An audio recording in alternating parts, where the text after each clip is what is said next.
What's up, Keep Pounding Nation? I am back today with yet another video, and this one is the long-awaited schedule prediction.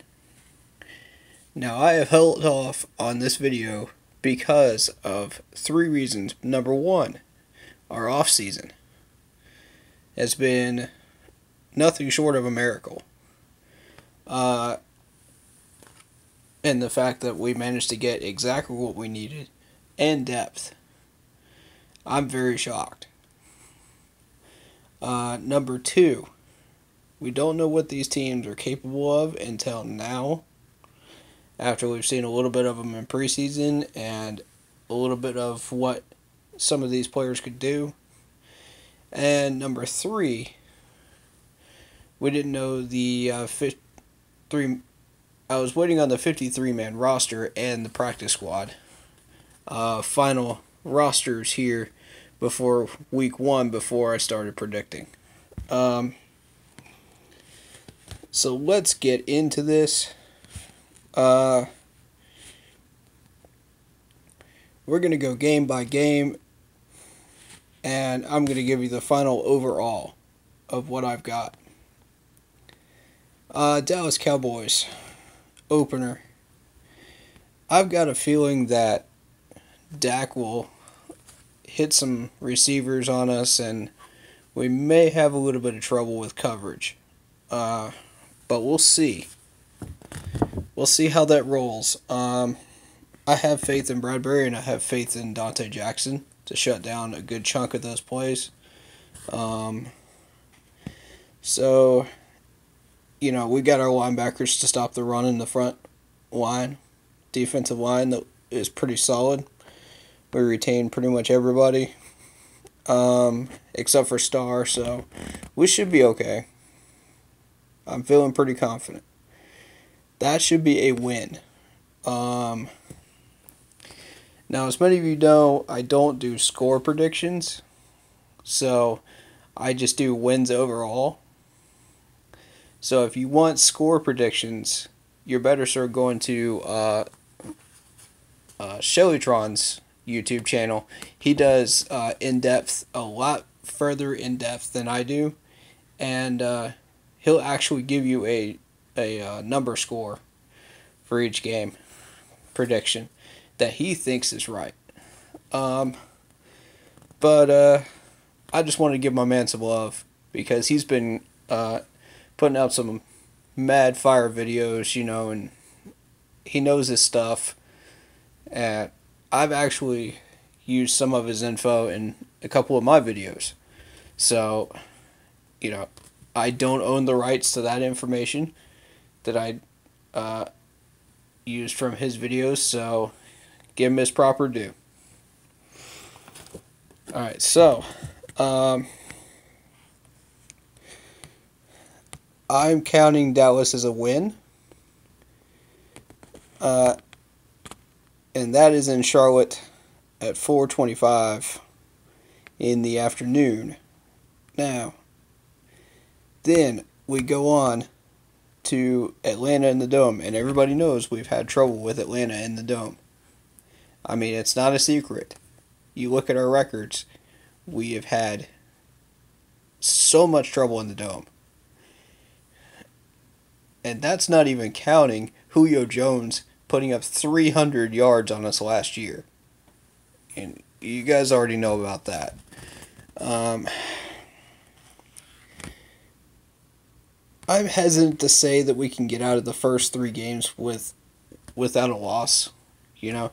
And I think that's where that loss is going to come. That first loss is going to come in Atlanta. And I don't like saying that because we got to have a sweep on the Bucs. We got to have at least a split on the Falcons. We got to have at least a split on the Saints. Then it comes down to record for the division. But yeah, I'm going to call a loss on that one. I'm going to say Matt Ryan finds Julio Jones for at least over 100 yards on us. I'm not going to say over 200, but I'm going to say at least over 100. because he's going to be testing our corners. He's going to be testing our safeties. He's going to be really testing our coverage, deep ball wise. Short ball wise, Matt Ryan did not look good against the Eagles. So I don't know if that was just a fluke or whether that was just really good pass rush from the Eagles. We'll see. But, what I did see scouting that game was the Falcons' O-line was really good at run blocking, but pass blocking, they were subpar. So that kind of gives you a foreshadow of what's going to happen in the division. And I've said this many times, if Matt Ryan finds an offensive line, he is right there with us and the Saints for the division title run.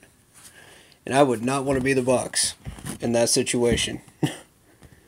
So, that being said, I'm going to wait and defer my judgment on their offensive line until I see a couple more games to say whether we're going to be facing the Saints for the division title or whether it's just going to be the three teams. We'll see. But yeah, definitely what concerned me was if your name was not Julio Jones, Matt Ryan was not even looking at you in that game against the Eagles, which I thought was really interesting. So, I'm going to say a loss. I am going to say a loss there. Matt Ryan's going to go on a tear next week, spreading the ball around. So we're going to have to really get our coverage set and take care of business. Not miss tackles, not get lazy, not take plays off, get it done against the Falcons. Because we played these guys too many times not to get at least close by the end of the game and make them win it, in the red zone, which they were not able to do yesterday, as many of you saw. I do predict a win over the Cincinnati Bengals. They're a lot weaker than they were last year. However, don't sleep on them. And I'll tell you why. The last time we played them was 2015, I believe it was. Y'all correct me on the year. But the last time we played them, we went into double overtime with these guys and tied. Let's not have a repeat. I want a W.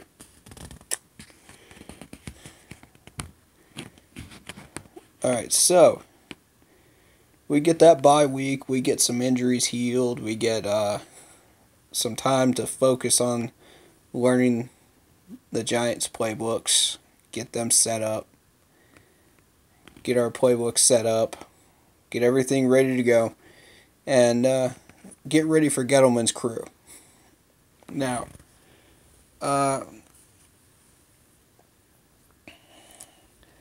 here's the thing. Gettleman already knows a third of that Giants team already because he drafted a third of it by himself before he left New York. So, being that he's back in New York and has full control over that team now, bothers me a little bit. I'm calling this a trap game because of the fact that the Giants know what we do because of Gettleman. Gettleman knows what we do. He knows our system. He knows how we do things. And I'm sure that he's already adapting to it. Already. So we need to be ready for that. And we need to step it up during that game and not miss tackles because these guys will not let up. So next we got the Washington Redskins in Washington. Now,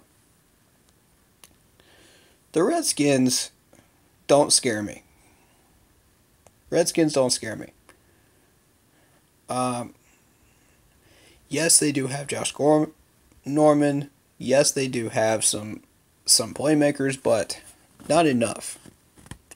Not nearly enough to keep us from getting that win. So I call that a win. Then we travel to Philadelphia. And by then, Philadelphia will be in full swing. They'll have everything going for them. Either Wentz or their starter will be looking really, really good. And whoever starts that game will be have excellent pocket protection. So the pass rush isn't really going to do much good. We just need to buy more time to get our pass rushers in there to get to Wentz. It is possible. The Falcons' defensive ends managed to get to him eventually, but it took time. So be patient. Don't expect sacks in the first half, because that O-line is strong as an ox right at the moment, especially in pass protection. I saw some run blocks too, so be prepared for some trickery. You guys know what they're capable of doing. That is going to be in enemy territory with an enemy crowd. That's going to be tough. But our guys are used to the crowds. That's nothing new. We're not going to commit penalties, stupid offside penalties or false start penalties on the line because of the crowd noise, I don't think. Maybe on hard counts, but not the crowd. So I think we've got a solid shot. I am hesitant, but I'm going to give that one a W. So, you go back home to face the Ravens. Ravens, you know what to expect from them. They're going to give you full 4 quarters of action. They're going to go hard all the way through. Now, we're lucky, like I said in the previous video where I discussed the schedule, that we don't catch them during their wildcard run, because they are extremely dangerous at home during their wildcard run. So we dodged the bullet there in 2 ways. We got them at home, and we got them when they're not in their wildcard run. So, don't sleep on the Ravens. Everybody thinks, Ravens are a trash team. They have nothing. They've got who? Crabtree, RG3. Everybody thinks Joe Flacco might start some games. If Joe Flacco